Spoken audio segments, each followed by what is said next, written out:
Welcome back to the Got Mental Health podcast. I am your co-host, Rachel Cove. My other co-host, Arthur Mogilevsky, is not in the studio to me, so I'm flying solo. I have the wonderful Bradley Kohn in the studio today. Bradley is an award-winning music producer and self-mastery coach focused on personal evolution. He is a published poet and writer, multi-platinum awarded record producer, engineer, and songwriter, stuntman, extreme sports athlete, British martial arts medalist, and long-time meditator. Originally from London, England, Bradley grew to prominence in the UK and US music industries as a record producer and music creative, shaping culture through creative services, strategic advisory, branding, and events. In these capacities, he worked with artists such as Foo Fighters, Neil Young, Black Keys, Adam Ant, That's right. Pendulum, and companies such as EMI, Playboy, Novation, Discovery, Global Citizen, LVMH. In 2017, he started evangelizing blockchain technologies and went on to become a published thought leader, campaigner, and advisor, helping establish technological innovation and driving impact investment to shape community sustainability and support global resource redistribution programs. He has held numerous advisory roles for social impact organizations, from sustainable resource management to sovereign digital identity. He has produced blockchain events in Tel Aviv, London, Barcelona, Los Angeles, New York, Las Vegas, and has spoken at numerous conferences, including the World Blockchain Solutions Forum, Founders Field Day, Cal State University, ICO Funding Summit, and at the Tel Aviv Stock Exchange. He was a co-producer on other large-scale events such as Global Citizen Festival in 2012, aimed at reducing world hunger, raising over $1 billion in new government commitments, and has driven broadcast partnerships with MTV, BBC, and the Discovery Channel. He currently lives between the U.S. and Europe and Asia as a global citizen and works as a human evolutionist, advising companies and individuals in verticals ranging from health and wellness, lifestyle, frontier technology, and social impact. In 2019, he founded a complete and full-service approach to wellness and augments his coaching with a best-in-class network of doctors, practitioners, and therapists collectively operating under his wellness framework of physical health, mental health, nutrition, and hydration, recovery, purpose, and lifestyle design. His unique approach and genuine depth of care enables people to live their best lives through physical, mental, emotional, financial, and spiritual well-being. Welcome to the Got Mental Health podcast. Hi, thank you. What was it like hearing all of that? It was a trip down memory lane, actually. Yeah? Yeah.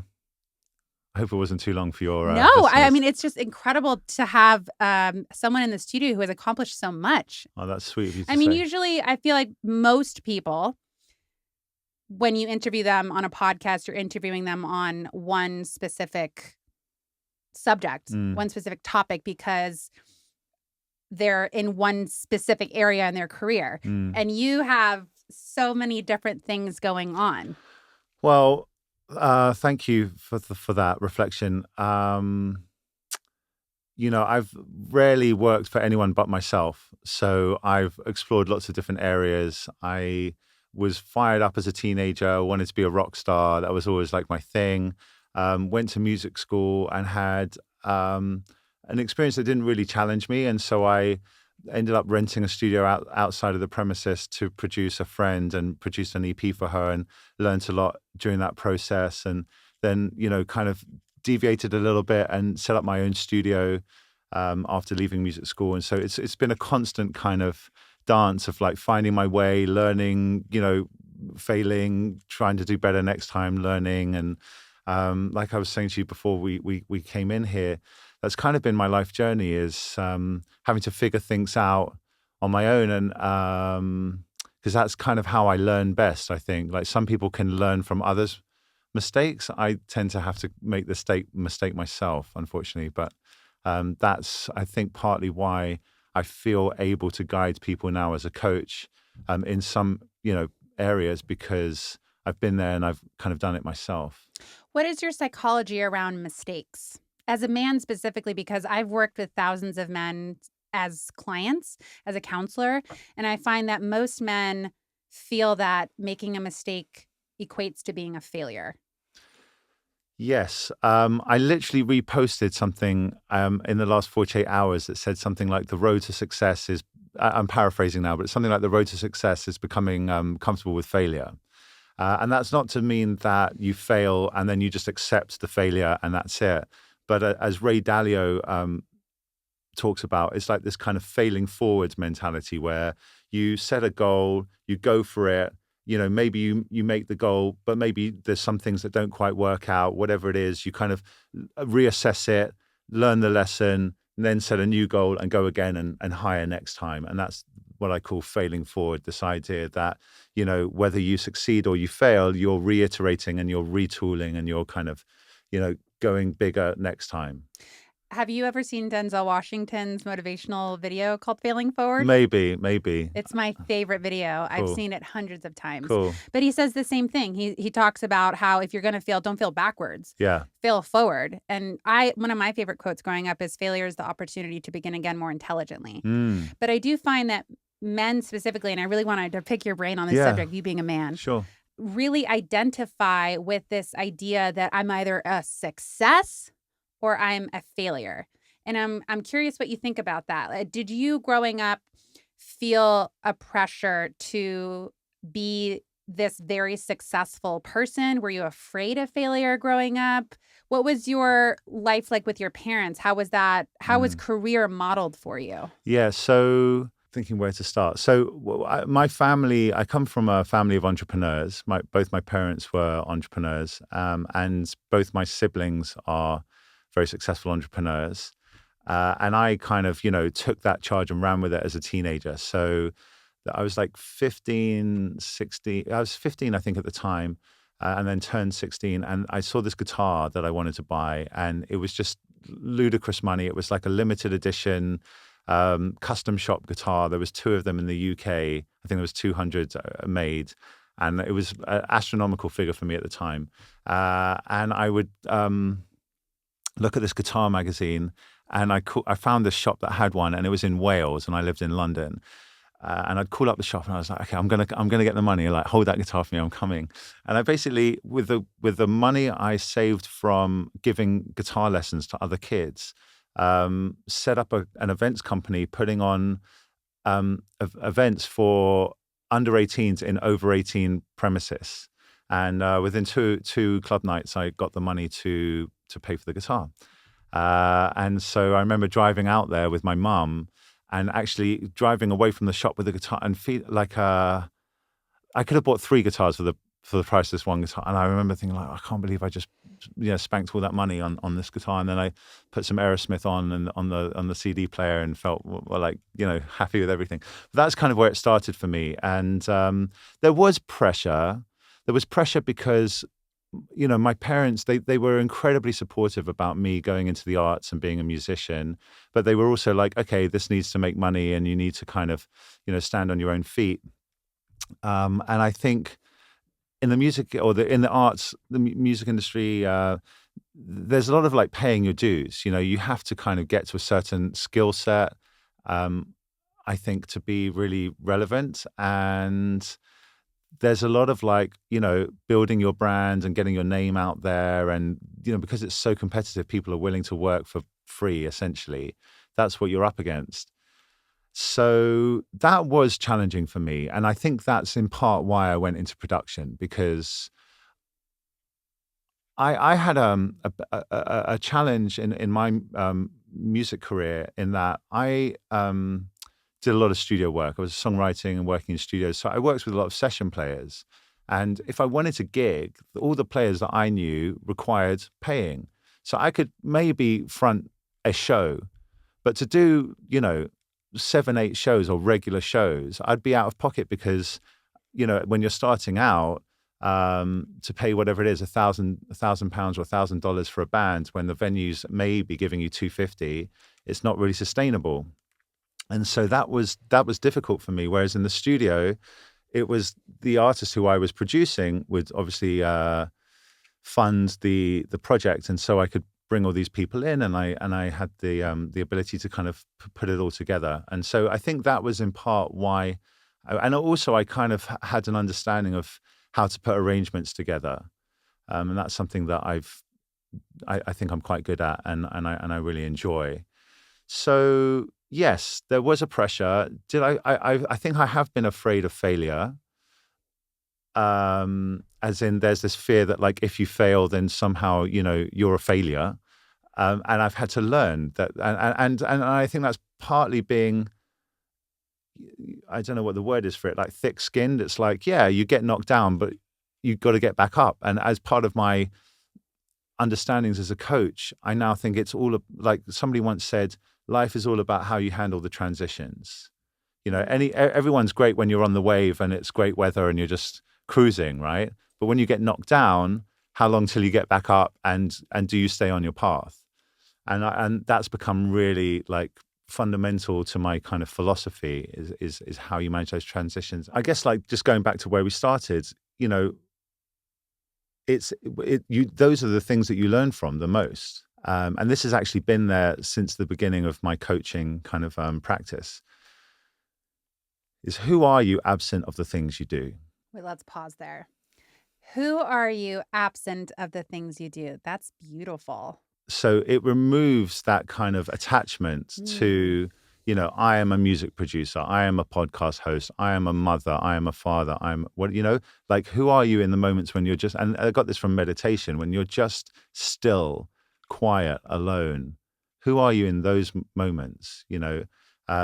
Somebody I dated recently said something about, it's the things you do when no one's looking, and I think anyone who kind of is a runner or does sports where you're on your own, they know exactly what I'm talking about. But it's those early mornings, those long runs, those, times where you could so easily just not do it, but you say to yourself, no, I've made that commitment to myself, I'm going to follow through. And between those two philosophies, I think that is kind of where I stand these days on failure. But it's been a process to get there. That's the other thing, is that for anyone who's listening to this and, looks towards professionals in any arena, whether it's as a coach or as a musician or whatever it is, no one's the finished article, right? There's always more to learn. There's always like the next level, and everyone's kind of making it up as they go.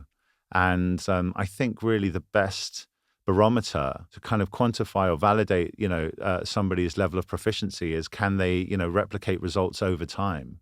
And that's what I try to measure myself on, is like, if I have a view on something, does it stand up over time? And if it doesn't, then how should I modify it to be more accurate and more duplicable? I'm digesting all of that. I really appreciated what you said. Who are you in the absent of the things that you do? And I was thinking to myself, what I was thinking about in that moment was the song, I'm a bitch, I'm a lover, I'm a child. But who am I when I'm not my roles? Yeah. And it's a very deep question. And I think it's one that a lot of people should answer for themselves. Again, specifically, I think men, because I think men's self-esteem, I was just running a group yesterday and I had about 10 men in the group. And the topic was, who am I when I'm not working? Right? It wasn't specifically who am I, but it really was. It was, my identity as a man is attached to my ability to provide. Yeah. My ability to work. And I read this book recently. It's called something, I forgot. It's a very it's depth psychology, old Jungian book, and it was about the wounding and healing of men, and how men have really for generations placed their value on their ability to work. And then when they can't work, they don't know who they are. And a lot of the time they don't even like their job. So they spend 8 hours a day working in a job that they don't like, but their value and sense of self-worth and value comes from this job, their ability to provide. And so then they come home and they drink and they're unhappy, unsatisfied. And I think to myself, if it was all about the job, all the men in the world should be happy. Yeah. Yeah, I've been thinking, I've been reassessing that recently, because I have been recalibrating myself really this last year to actually focus more on financial success and kind of what that means out in the world. So I may be coming at it the opposite way round, where, like you said, most people are attaching their sense of value to how much money they make, what their job status is, et cetera, et cetera. I've been more to do with like, how capable am I as a producer and as a musician? Like, what kind of like music am I creating, or how authentic am I living? And now I'm realizing, yes, it's true. Society values a man's ability to provide, as you say, as like as a major marker of his value. I see that, and I think that's true in many respects. I just haven't held myself to that standard, and now I'm going after that in a more mindful and kind of dedicated way. How does it look for you to go after that in a more mindful way? Well, I'm doing it through my coaching Mm-hmm. predominantly. Again, it might just be ignorance, it might be bullheadedness, stubbornness. It could be a number of things, but for better or worse, I have always kind of aligned to some degree my professional energies and kind of what I find purpose in or meaning in, right? So, it's incredibly meaningful to make music as a career that comes with a whole load of challenges, some of which I just described before, but there's lots. But nonetheless, I did that for 20 years. And then, went through a kind of weird road of circumstances, which we can talk about or not. I've spoken about it before on podcasts, but I was in a place where I didn't know what I was going to do. I was in a very kind of uncertain place in my life, and I just doubled down on meditation and working out as a way to kind of stay grounded while I was looking for jobs and figuring things out. And then it was the Grammys 2019. Some friends from the UK were out nominated for an award, and we were at one of the pre-parties, and I said to them, "Guys, it's so awesome! You guys are nominated for Grammy," and they said, "Yeah, it is, but we were actually talking about you on the way over to this event." I said, "Really? How come?" They said, "Well, one of us has got a bad back, the other one's always arguing with his girlfriend, the other one's got low self-esteem, and you're out here, in California, riding motorcycles, making music, surrounded by interesting people. You always seem so healthy and positive, and we kind of want a bit of what you've got." And I thought, wow, that's so funny, and it got me thinking, how could I share the things that have helped me? Not that I've got everything figured out, because like I said, everyone's a work in progress, but I was like, the things that have worked for me, maybe they could work for other people as well. And so I'm really doubling down on that now, and looking to scale it with digital marketing and social media and all of those things. And so that's how I'm kind of going after that now. That's beautiful. Thank I you. really love that story. Thank you. Coming out here for the Grammys, and yet they're really very impressed by you because you're taking care of yourself mentally and emotionally. I think, and this is just my opinion, when the pandemic happened, I think there was some type of universal shift with people because we could no longer in some way identify with our jobs. We weren't going to work. We were at home. So we had to face ourselves on a daily basis. We couldn't escape through work. We couldn't escape through colleagues at work. We couldn't escape through the drive to work. We had to face ourselves, and we had to face our families, and we had to face who am I without our job. I think to the person that is the seeker, that wants to evolve, grow consciously, those people, man, I think their lives grew so big. To the people that don't have the tools, I think things got really, really bad. And I think that's why the mental health crisis increased. I think that's why suicide rates skyrocketed. So I think I think because I have a son, and I want the world to be a different world for him. I'll get emotional talking about it. What worlds do you want to see, and how is that different from the way it is? Well, it's a good question. I'm not used to people asking me questions on here. I want him to grow up in a world where a man can be vulnerable, and it's looked at as strong. I want him to grow up in a world where talking about feelings and emotions is as easy as asking for a Starbucks cup of coffee. I want when you hear gentlemen, right? And I've been thinking about that a lot lately. What does it mean to be a gentleman? Oh, he's a real nice gentleman, but he's not.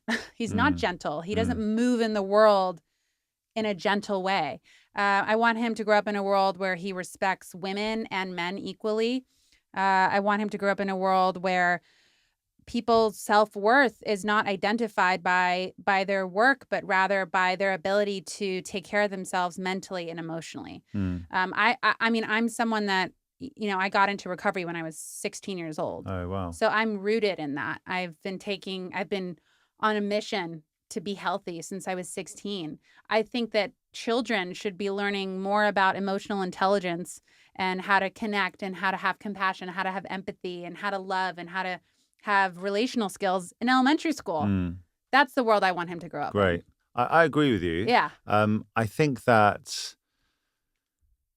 this is a new philosophy that I'm trying on, but I think I agree with you, but I also think that there sometimes is a bit of confusion by women who are generally have a greater vocabulary and ability around handling and processing emotions to encourage men to process their emotions the way women do. And I think men and women process emotions differently. I love this conversation. Let's talk about it. Okay. Tell me why. Yeah. So women tend to talk about their feelings, and vocalize them. And sometimes, if it's something that's really troubling them, they'll kind of weep it away. Whereas men historically have processed their emotions with other men, usually in ritual or in ceremony or doing kind of man stuff with other men. There was something I heard recently that exemplified this really well, where I can't remember where it was, but it might have been in Scandinavia somewhere, where there was this custom of, there was like a workshop or whatever, and somebody would bring like a lawnmower. I think I heard about this on another podcast. It might have been Chris Williamson, brought a lawnmower or something to fix. And, you've got like 10 guys around. Nobody's looking at each other face to face. It's all side by side, and they're working on the lawnmower or fixing the engine, whatever the thing is. And then they're like, oh, my wife was doing this and blah, blah, blah. And they're actually kind of like venting while, and that's kind of how I think men have processed emotions. And so, they're being encouraged by women to kind of talk it through, but with deeper emotions like grief. I don't think it works the same way for men. So that's where my head's at currently on that. So let's have a dialogue around that. Sure. Because I don't know if I agree, and I'm completely open to being wrong. Okay. Again, I think historically, it's interesting, the book I brought up, The Wounding and Healing of Men. And listen, I'm not a man, so I can't speak from experience of being a man. I just find that, I think you said something really interesting around ceremony. I think our culture has lost rites of passage. Yeah, agreed. And I think that in this book, and I was so blown away by it. It was one of those books where you had to read very slowly because each sentence was so important and impactful and powerful. And the book really focused on how men suffer silently. And how back in the day, there was tribal experience where boys became men. This is exactly what I'm talking about. Is it? Are we saying the same thing? Yeah. Well, you kind of said, you said something that, again, I hope I could say the right language. It was, it opened my eyes. Like, they do it together. Yeah. It's not just one person grieving it together. Yeah. Have you read the book Tribe? No. It's about men that come back from war, wishing they could go back to war, not because they want to be in war, but for the sense of brotherhood and camaraderie. Yeah, wow. Yeah. Is that what you're speaking about? Yeah. Okay. Yeah. So we're agreeing. Yeah. Okay. Yeah. And that's what I'm saying. So exactly like you said. So for a woman to sit her man down and say, "Hey, talk to me about how you're feeling." I mean, that can be therapeutic, but I don't think it goes all the way for men. Because and if a man using the archetype you just gave of the gentle man, if a man were to show, not all women, but like some women, the depth of his emotion, she might be quite perturbed or disturbed by it, right? Because the unhealed woman. Maybe, yeah. I again, there's all these archetypes, and you're somebody who's focused on this a lot, and I'm sure you'd hold space for your man, and you wouldn't necessarily be put off. But like I said, a lot of women, to see a man, enraged or like really kind of, screaming his grief out, whatever the thing is, that might be challenging for some people. So, and I think in the, like you said, in the camaraderie and the brotherhood of other men, it's not who understand this kind of ritual or whatever the ceremony might entail. I don't think that's odd at all. Mm. And so that's partially why. Why do you think rites of passage is important to a boy becoming a man? I'm maybe not the best person to ask that question to. I mean, I'm Jewish, so I went through a bar mitzvah at 13, and I went through one too. I remember thinking that was, it really got me thinking. What does it mean to be a man, and how do I define spirituality? What does it mean to be Jewish? All of these kinds of things.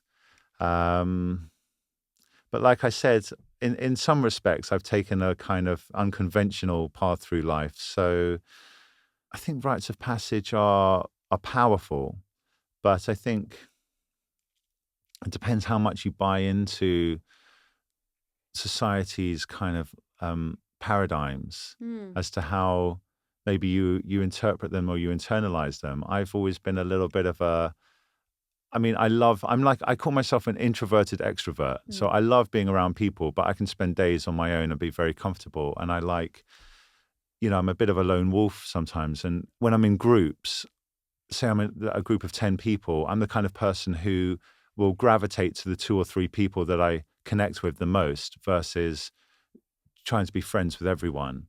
That's just kind of how I am. So I do think rites of passage are important, but like I said, I don't know if I'm the case study for it, if that makes sense. Well, I'm a twin, so I had a bat and bar mitzvah at the same time. So Nice. I'm familiar with that experience. Well, I'm curious, I do think it's different for everybody. I do think we have lost the art of the rite of passage in some way, unless you do have something like a bar and bat mitzvah or a quinceañera. Something like that. I'm curious, you've done so many different types of entrepreneurial things. I mean, have you always had such confidence? I mean, a lot of the times people don't go after things because they're, again, back to the fear of failure. They're afraid to fail. But you clearly, you've just gone for it, it seems like. Yeah, look, I have fears like everyone, and I've had insecurities like everyone, but I have always been quite confident person, and I have been willing to have a go at things. Maybe I haven't always had the follow through, and there's been some things where had I stuck with it a bit longer, maybe I would have seen greater levels of success. But I kind of thought, well, I've put in a lot of effort and I'm not seeing how, and then I would pivot a bit. And I think consistency over time is like a superpower, so just sticking at something. It's often, I had a mentor who said to me, do you know why you two are so successful? And I was like, no, or whatever. And the point he was making was because they never broke up. And it's those people that just stick with it over time, That's simplifying you two's incredible career, but the principle holds. Yeah. What is your relationship to fear? Generally, I've leaned into it. I was more than average. I'm sure there's been times where fear has held me back from things, and I've definitely been in parts of my life where I've gone in my head and I've overthought things and not taken action as a result. But generally, certainly out of my family and close friends, I was the kind of guy who was willing to do the jump on the snowboard or do the jump on a motorbike or take or approach the girl, or, so like I said, I have the same internal conversation as everyone else, but more often than not, I've just said, fuck it, just do it, How do you feel I love that. That's really, really cool. And I think it's inspiring to a lot of people because I think people are so afraid to fail and make mistakes. And, I really believe that if you just keep going, you can't fail. That's true. Yeah, like what I was saying. Yeah. What do you how do you define success? I feel like that word, every day I have to redefine it because I'm constantly influenced by social media, by where I live, by the entertainment world on what success is. Yeah. I think the question you just asked is actually the key, is that you define what success is for you. Because if you take somebody else's definition of success, then you're constantly going to be influenced by it and potentially dragged off course by it. So I think that is a really essential thing, and it's part of what I do as a coach, is getting people to define what success looks like for them in the different areas of their lives, so they're not chasing somebody else's dream. So yes, if it's a certain level of financial success, great. If it's a certain level of ability, great. If it's a certain level of emotional intelligence, great. But understand what that is, because if you just tie it to a monetary value, and you don't, and some people don't even know why that financial level is important to them, because it's not really their definition of success. Yeah. So there's no point. I can talk about mine, and that goes back to what I was saying before. Is my definition of success wasn't financial for most of my life, and now that's something that I'm prioritizing. But yeah, for me before, it was more around lifestyle. It was around working in studios, and then being a more capable human, whatever that looks like, and understanding myself better. And those were how I defined success. I did notice in how you languaged the words financial success. You said earlier, I've been prioritizing my financial success. Yeah. I did notice that you were intentional with how you specifically said financial success. Like, you didn't generalize it in the way that most people do. I want to be successful. Well, what does that mean? Yeah. What does that actually mean? Yeah. So there's another thing that I've kind of opted out of generally, again, through my life, which is this idea of status games. So I feel like humans play a lot of status games, right? Women as well as men in different ways. But it's often, who you're partnered with, what your job is, the people you socialize with, et cetera, et cetera. And these become markers of somebody's sense of self.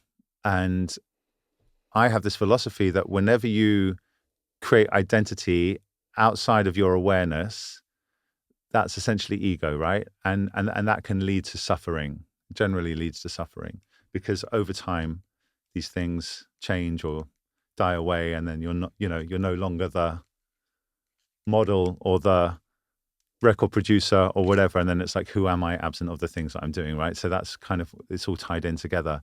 Pointing out that clearly you've done work around your relationship to success. Oh yeah. And because I think a lot of people don't even realize that they can challenge their beliefs. They can challenge their conditioning. They can challenge what success means to them. I think Jim Carrey, and I've grown up in the entertainment world. I've hung out with everybody and anybody. I've been around. This is true. I prefer to hang out with homeless people than I do major celebrities, because, I mean, obviously it depends on the homeless person. But I remember I was filming a movie last year in Florida, and we were driving back through this area where they were known for cigars. So I was with my family. My family really cares about cigars, so I don't. But I was sitting outside, and there was this gorgeous homeless man, and I mean gorgeous from the inside out.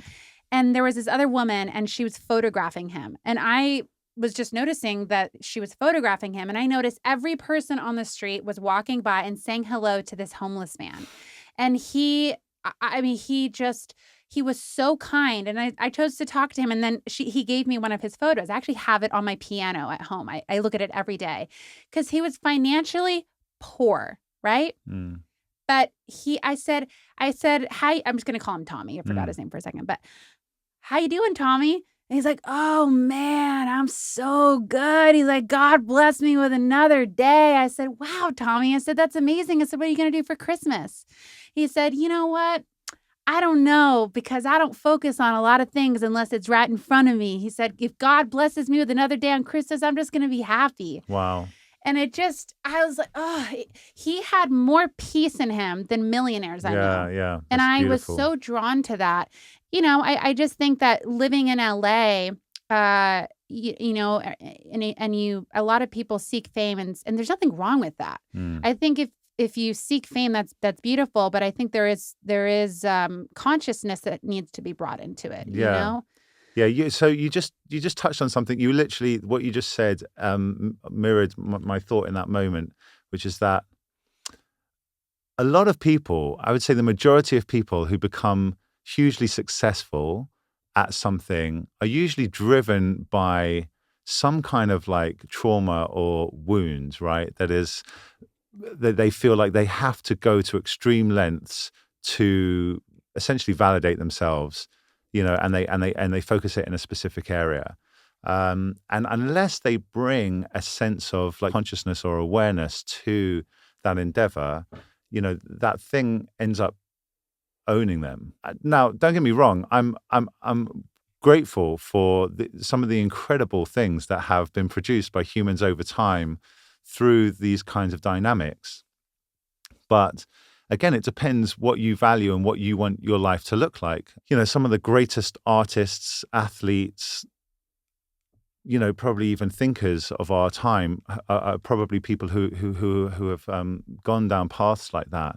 And if that's you, great. But there's a guy who influenced me, and I'm sure lots of people who are listening, a guy called David Goggins. Have you come across him? Yeah, I love David Goggins. Yeah, he's amazing. He's the best. But if you read his books, he was obviously driven by this desire to become somebody and to become this tough guy.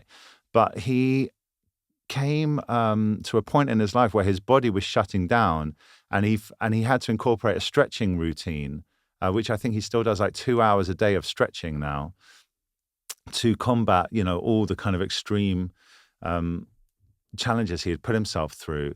Now, it's not quite. There is a certain awareness to the way he describes it. I feel like that became like a balancing to his kind of macho, I can do anything, I just throw myself in, it doesn't matter. But it was kind of like, actually there needs to be some kind of balance to this whole thing. And I think the feeling I got when I read his first book, and he describes that, was there was a kind of a recalibration and a kind of expansion of awareness around why he would do some of the things he was doing. And it wasn't just to define himself and to be somebody, but actually like his awareness grew in that moment. That's what I took from it. And I think that's really important, because again, it's that separation between who you are and the things that you do. That's how I understood that. I love that. And I love David Goggins. Yeah. I'm actually late to the party with him. Okay. I just got, it's so funny you bring him up. I discovered him like 3 months ago. I was Okay. listening to, I was just talking to our producer about David Goggins like a few weeks ago or whenever. But I was listening to his story about how he prepared for a marathon. What was it, like a week or two prior to the marathon? I think what's really attractive about David Goggins is his relationship to pain. Yeah, it's wild. So that kind of leads me, and I love how we're going in all these different directions, but it all leads to, I think, one's relationship to themselves. Yeah. And that self means many different things, in my opinion. I think we are multi-layered. Me too. I think we're multi-personalitied. I think we're multi-layered. I think we have many different parts. But I do think one's relationship to pain can either create destruction or create absolute immense joy, connection, peace, love, genius, collaboration. So again, because I think you said something earlier, you said your wound can also be your gift. Yeah, that's what I'm saying. It usually is. Yes. Yeah, but then there's a light and a dark side to that, right? As usual. Yeah, and no, that's exactly what I'm saying. So the trauma can create the gift. Yes. But it can also consume you. Mm-hmm. Do you think the pain from the trauma can consume you, or the gift can? Both. Yeah. What do you feel like your relationship to pain is? How has that developed over the years? I really wanted to hear about what you were going to say about that. My relationship to pain. I love how you pause. You like really consider your answer. Well, I want to respond honestly and meaningfully. It's rare. It's good. Thanks. I think I generally wanted to minimize and avoid pain, which I think is a very human condition, right? And Buddhism and Stoicism kind of like point towards this, that most human decisions are are usually an aversion of pain and a seeking of pleasure, right? That's kind of like our fundamental. But actually, Goggins was one of these influences who was like, I remember hearing his story on Joe Rogan many years ago, and I'm thinking, I'm never going to be that guy. But if I can have 1% of that, I'm going to be a better human. And it's really, I really chased it. Like even today, I had a yoga class this morning. It was about a mile away from where I'm living at the moment. So I ran to the class, did the class, ran back. Like, and that's like, that's from Goggins. It's like, why drive there when you can run? It's not that far. And then I'm trying to like beat my times and stuff like that. So anyway, so I'd say in recent years, I've understood that pain is just another, and meditation helps with this as well. Pain can be seen as another sensation. And when you take the meaning out of it, it could be a sensation like, a pleasure, like a pleasurable sensation. Obviously, pain is a signal, and it should be recognized. But you don't have to freak out or avoid it just because it's there. You can notice it and sit with it and learn from it in the same way other things can guide you. And so I think I've become more that way. Let's say generally over my life, I've been something of a pleasure seeker. I've been going through a bit of a recalibration after this men's weekend, and not that I wasn't already leaning into pain, but I feel very focused right now and just aware that also things are cyclical in nature. And so, if you're in a period in your life where maybe you're building towards a certain goal, there are some sacrifices that you may need to make in the pursuit of that goal. And once you reach that milestone, maybe there'll be a different dynamic where there's more of certain other things and less of some of the things that you're experiencing now. And that's natural. And that happens again and again over the course of our lives. And when, I mentioned to you earlier that I may have been more successful in certain projects, sticking with them a bit longer, because I didn't have, in my 20s, this kind of longer term view of things. Whereas now, I'm a bit older and I understand that things take time. And sometimes that's really what it is. It's like time under tension. You need to just keep going. I don't think we're taught enough how to sit in this space between wanting and getting. Yeah, that's something I had to learn the hard way. Me too. Yeah. I mean, but I don't think society makes it very easy, especially now. Everything we can be immediately gratified at any moment. If I'm hungry, I don't have to go hunt for my food. I don't get to experience the process of patience and waiting and the energy that comes with allowing and receiving, because I get everything I want. I can order food. I can go on a dating app. I don't have to actually go out and meet people. I can go on a dating app. Everything can get delivered. So I do think that one has to now make a conscious choice to learn how to sit in that space, to learn how to actively choose, okay, where can I practice being patient? Where can I practice resilience? It's so interesting you say that. So I think that is true across many societies. Nowhere is potentially more true than in the US. And if you look at, gyms, for example, traditional, weightlifting gyms. Yeah. There was a time in human history where that would have seemed so redundant because particularly men were out doing physical stuff the majority of the day. But now, because most people are sitting behind desks or, have much less movement in their day, you need a space to go and move and lift shit. And that's now happening in more and more areas of our life. So like you said, like finding spaces to, whether it's be still or to, put yourself in situations where you're not being challenged so much. You hear of people doing digital detox retreats I think meditation is something that's just so valuable. And again, like you said, emotional intelligence should be taught in schools. I think meditation should also be taught in schools from a young age. And, because as much as we are given certain skills in school to construct thoughts or to, put together mental frameworks, we're not really given many tools to regulate our mental health. I know. And I think that's so important. I was speaking to a guy, he has a very interesting community, and we were talking about me potentially working as a coach for his community. And he was somebody who works in Silicon Valley and, works very long days and is prioritizing his work over his physical and mental health, and understands theoretically that that's not a sustainable model. But when I gave him some options to address it, he was very resistant. And I used to find that a lot going to the to the Bay. And, people would wear their sleep deprivation like a badge of honor. And I used to do the same thing in my 20s. I used to, get by on very little sleep, and I thought I was a rock star for doing it. And then it caught up with me, and now I really prioritize my sleep. And I love feeling, refreshed at the beginning of the day, and I start my day first thing, meditation, and I know that I'm like setting myself up for a win. And then if I add, some exercise in there, which I do most days as well, then everything's like full force. Yeah. And it's just, I can't highlight it enough how these little things have such a big impact on our life. And people, they're trying to find every excuse not to stay hydrated, not to get enough rest, not to meditate, not to work out, not to have some kind of purpose in their life. These things improve your ability in the world. And I say it over and over again. I hope people really hear it, because it's so simple, but it's so profound. And if you do these things, like I use meditation as an exercise. I've been meditating a long time. I haven't always been consistent with it. And there was times where I would, forget the meditation or whatever. And then that would be the day where I was flustered and I'd leave my wallet somewhere, or I'd ding my car, or I couldn't find my keys when I was trying to leave. And I'm running around the apartment. I've got a meeting, in Hollywood, whatever, and I can't find my keys.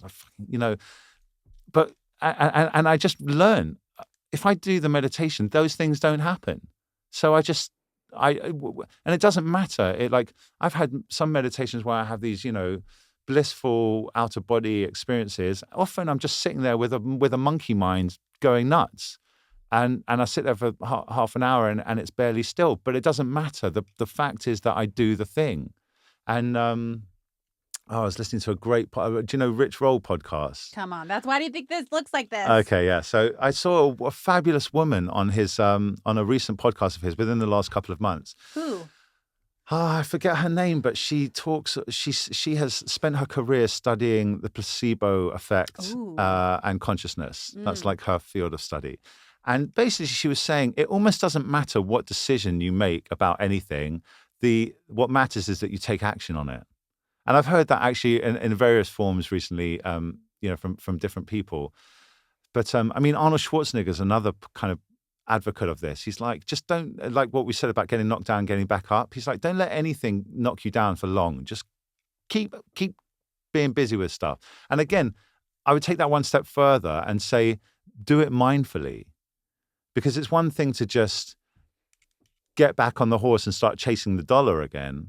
But again, if you know what is really meaningful to you and what success looks like for you, then it inspires you in a way, and you're not doing it. You're not like pushing a boulder up a hill. You actually feel inspired and motivated to do the thing you do because it's in line with your values. So when you're working with a client, is one of the first thing that you do with them is guide them to help them understand what their values are? Absolutely. It's in the first session, actually, yeah.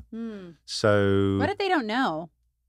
Essentially, where you spend your time, where you spend your money, the things that you have around you that are like must-haves, those are indicators of what your values are. Your values are, when you ask somebody their values, I don't want to say superficially, but people will respond and they'll say, oh, well, I value, kindness and authenticity and whatever, But actually, is that how you live your life? The way you live your life is an indication of your value, of your real values. It's the things that you do when no one's looking, or the things that, like, if I said to you, hey, Rachel, do you fancy, how are you doing? And you say, oh, I've had a long day, I'm tired, I'm going to just watch a movie and go to bed. And I said, oh, well, I just heard such and such is happening down the street. And you'd be like, great, give me 20 minutes, I'll be there. That's because whatever that thing I just communicated to you is in line with your values. And so suddenly you've got the energy to do it. Fleetwood Mac. There you go. I'd be like, that's what I would get out of bed for. Cool. That's a great excuse. Yeah. Again, I think unless people were asked these questions as kids, they're not taught to ask these questions to themselves, you know? Mm. So I think it's important that coaches like you are asking people these questions. Do you primarily just work with men? No, it's mixed. Definitely mixed. Yeah, And you and do group as well? I've just starting doing group How coaching as well. cool. Yeah, Do you prefer one to the other? I don't have enough experience yet with the group to comment, but I'm really excited about it Yeah, because it's a way to scale, and it gives people a cheaper way to get into coaching, and yeah, I'm really excited about it. Yeah, group is an art. It's beautiful. I Mm. love group. I love individual, but there's something about group that's really powerful because sometimes you can't see one's self-defense mechanisms unless Mm. they're in front of another person. I ran an online meditation group for about a year through Oh, okay. COVID, and that was great. And and then sometimes I would host physical ones as well, in like West Hollywood area. But now I'm going to be running groups online specifically for coaching, and yeah, I'm really excited. And like I Oh, said, I've done a few bits here and there, in Bali and different places. But that's really now, exciting. yeah, That's very exciting. yeah. And back to your bio here. One of the things I read, and I know you and I briefly touched on it, is your career in martial arts. Oh well, that was as a kid. But still. Yeah, so I started like judo as a young kid and enjoyed it, but to a certain degree, and then got into karate, which I loved and was so great for like discipline and like that idea of just repetitive, repeating things. And the thing I got from martial arts and probably motorbikes as well were these like great reflexes, which have stuck with me for life. So, I'm typically the kind of person who could knock something off a table and catch it. And it's not because I've trained myself. Well, maybe I have, but I think it's probably through martial arts. So anyway, did that. And then at 11, got into jiu-jitsu, but Japanese jiu-jitsu, which is a kind of more complete martial art than the Brazilian jiu-jitsu that's like super common everywhere now. So we had weapons, and we would do kind of a bit of groundwork, but also kata and this thing called random attacks, which I guess is a bit like Krav Maga, like kind of like how to defend yourself if somebody comes at you with a knife or from behind or things like I that. love that. It was great. Anyway, I loved it. I did that, and my teacher was incredible. I did that and started getting into competitions, which you mentioned about as a teenager, and then I was also really into music. I was playing rugby at school and girls, and between all of those things, the martial arts was the thing that fell off. But I loved it. I keep thinking about getting back into it, but I've got my workout routine for anyone that's interested is I basically go to the gym 2 or 3 times a week. I'll do Pilates twice a week. I'll do like some kind of circuit training or running on the beach or something a bit more cardio as well. How important is exercise for you?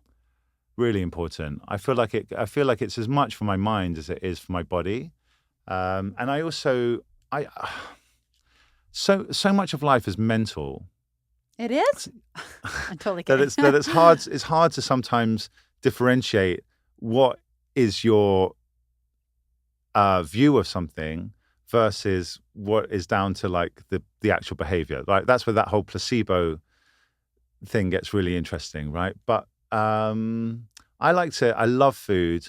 I love desserts. I like to eat whatever I want, and I want to look good naked, So I know that if I exercise, I mean, I enjoy it. At this point, I enjoy it. You come out, you feel great.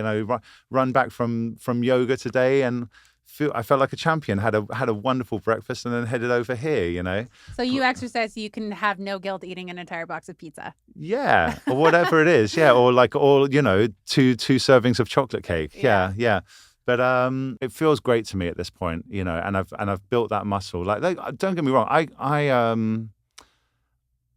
I did a lot of, I was very active as a kid. My parents were amazing. They, encouraged me to try everything. So whether it was tennis or martial arts or snowboarding or whatever the thing was, they were super supportive. So there was lots going on as a kid and as a teenager.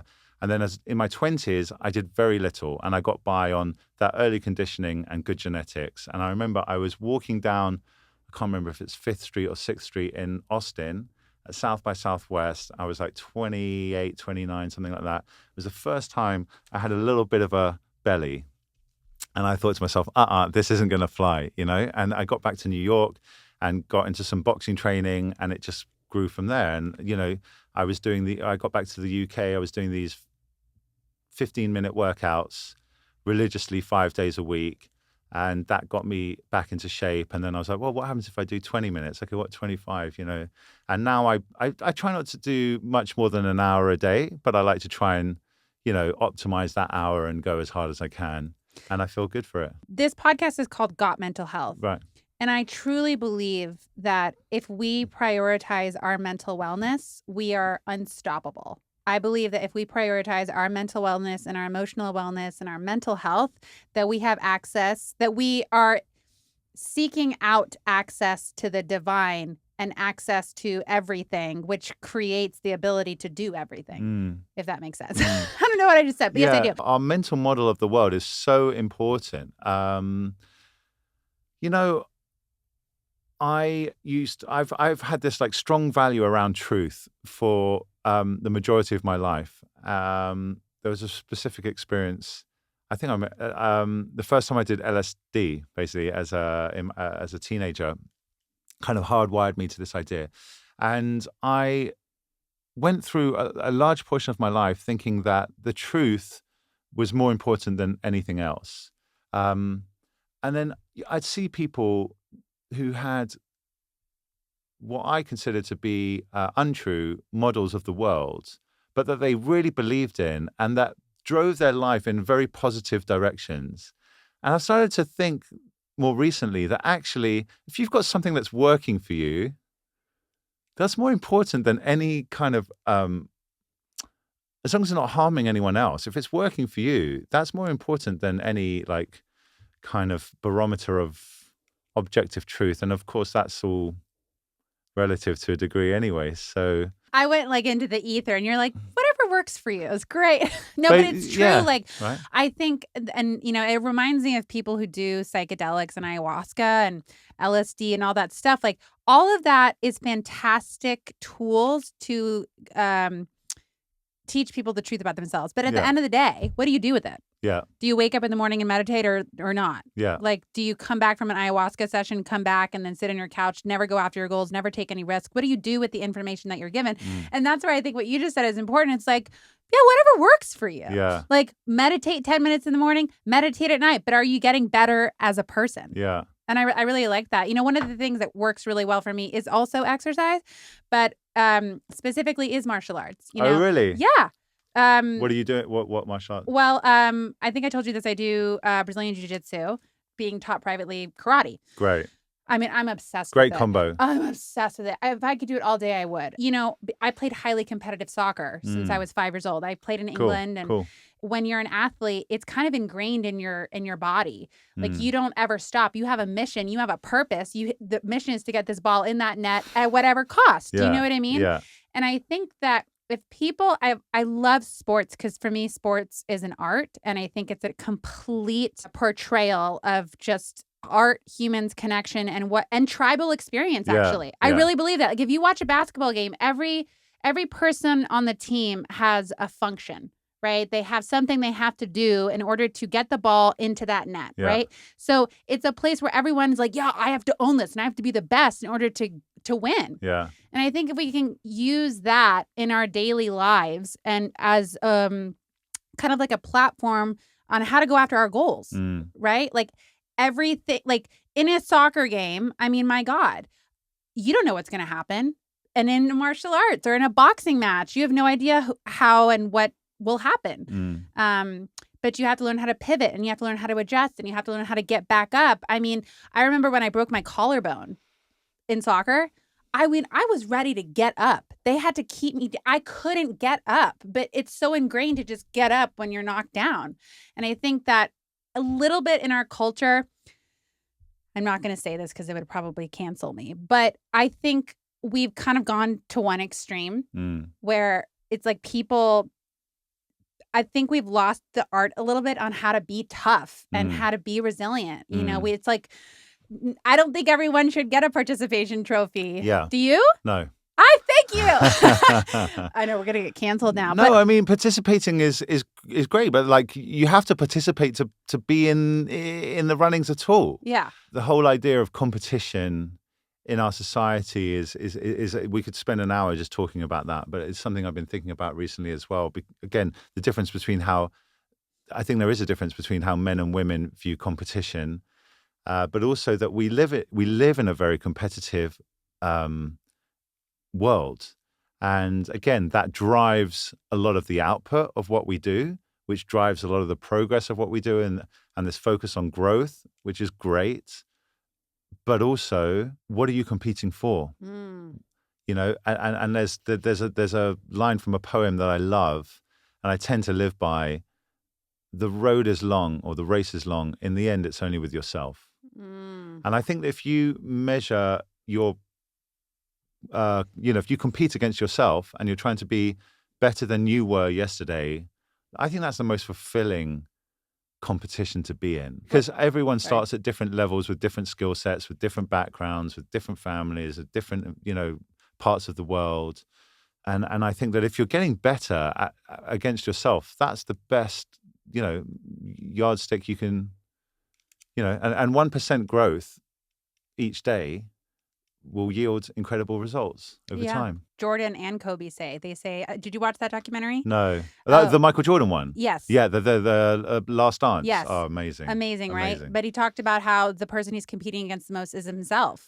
I love that. I mean, take it from him. I mean, one of the greatest sports athletes of all time, right? Yeah. I mean, that really was special. Yeah, so inspiring. Now we have Messi, though. So, I mean, Has he got a documentary as well? He actually does, but so does Beckham. Did you watch Beckham's documentary? No. Really fascinating. Okay. But you were in England when that all went down with Argentina. Which thing specifically? Well, I had no idea about it, but he got pretty much ostracized from England because he got a red card in their World Cup playing against Argentina. I do. This was in the 90s. Yeah, I do remember. Anyway, Beckham had a documentary, and then Messi's came out right after because Beckham owns the team Messi plays for in Florida. Oh, wow. Yeah. So, but it's interesting. All of these athletes who are the master in their craft, they all have the same mentality. Which is you're competing against yourself. Yeah. That might have been instilled in you by a parent. God knows we all have a parent that can be hard on us in a certain way. But I do think it's something inside, or it's like this animal part of you that's like, I will not settle for anything less than my best. Yes. And yes. I think it's okay, because I work with clients all the time, and you could tell me if you have a similar experience, where it's like, oh, I have this critical voice inside my head. I said, yeah, but it's serving as a function. I had I've had so many intense soccer coaches, but they were tough. But because they were tough, I've built such strong resilience. Yeah. But I can also know when to be soft, Yeah. I'll give a personal story about this. I ran into a guy. He was my first life coach that I hired as a coach when I moved to LA. Hadn't seen him for years. Ran into him at this poetry slam a few days ago, and we had it was lovely to reconnect. And we had we went and trained together one time. We were in a gym. I think we were in the Equinox in West Hollywood, and we would put the weight up. And I encouraged him to do more reps the higher the weight got. Usually, you put the weight down. I was just feeling great that day. I was like, no, the weight goes up, you do more. And it was just this idea of pushing your boundaries, or not boundaries is the wrong words, but pushing your limits. There's a little bit of pride, I think, that goes along with it. It's I did that last time, so I want to go beyond that. Not like if I was, running and saw that the times were getting slower and slower, I'd feel like, again, I want to try and separate who I am from what I do, right? But I'd be like, no, I want to do better. And there's this idea that the older you get, the less capable you are, at least physically. And maybe that, I'm sure that there is a point where that's true, but certainly, I'm 42 and that's not the case yet. But there is some people think that age is just a disease. So, yeah, I mean, there's that film. Benjamin Button? No, a buddy of mine worked on it. It's called Game Changers. Oh, I didn't see it. It's produced by James Cameron and Arnold Schwarzenegger, and it's promoting a vegan diet for. Oh, yeah. Oh, Oh, you mean the documentary? Yeah. Yeah. So there's a guy in that, I think it's in that movie. I think he's like a gym owner in London. Uh-huh. He's like 65 or something, black guy. And he's totally ripped and he's like full of life. He looks amazing. And he's like got the body of a 35-year-old model, 100%. and it's just like, well, if he can do it, then anyone can do it. I think anyone can do it. Yeah. What a wonderful conversation. Yeah, it's been so nice. I had a feeling this would happen where we go off in a million different directions. It's been lovely. I'd love to do it again. Oh, it's been for sure. really fun. It was amazing. So if people want to work with you, if Yeah. people have an interest in working with you as a life coach, group coaching, how can they find you? Yeah. So the easiest way is on Instagram. My handle is Creative Ninja. But we're just setting up a website now. It's Bradley Kohn, Kohn coaching. And they'll be able to find me there as well. But Instagram's probably the easiest. And like I said, I've been doing one-on-one coaching and now just launched a group container as well. So there's options for everyone. Amazing. Yeah. And in the group container, what is the focus with that? So it's distillation of what I do one-on-one with people, but into a group setting. Okay. So there'll be the same kind of tools and resources, but we'll also each week focus on, there'll be different tiers as well for different people. And we're even talking about building an AI as well that people can use as well. But essentially focus on different areas, whether it's, mental health, physical health, goal setting, lifestyle design, relationships, whatever it may be. Amazing. So exciting. Yeah. I'm really excited for you. Thank you so much. That's awesome. Thanks. Well, thank you so much for taking the time to come out lovely. here. Thanks for having me. Thank you so much. And for everyone listening, as per usual, do one kind thing for someone else today. Prioritize your mental health. Put yourself first. Take care of your mind, your body, your spirit, your soul. Do something where you have a lot of fun. Find something in your day today where you can just go be silly, go be a kid, go play. My thing right now is pickleball. Love pickleball. Yeah, go great. find something that you can do that's fun and just take a minute, breathe in that air and enjoy life. Thank you for listening, and I will talk to you next week. Bye.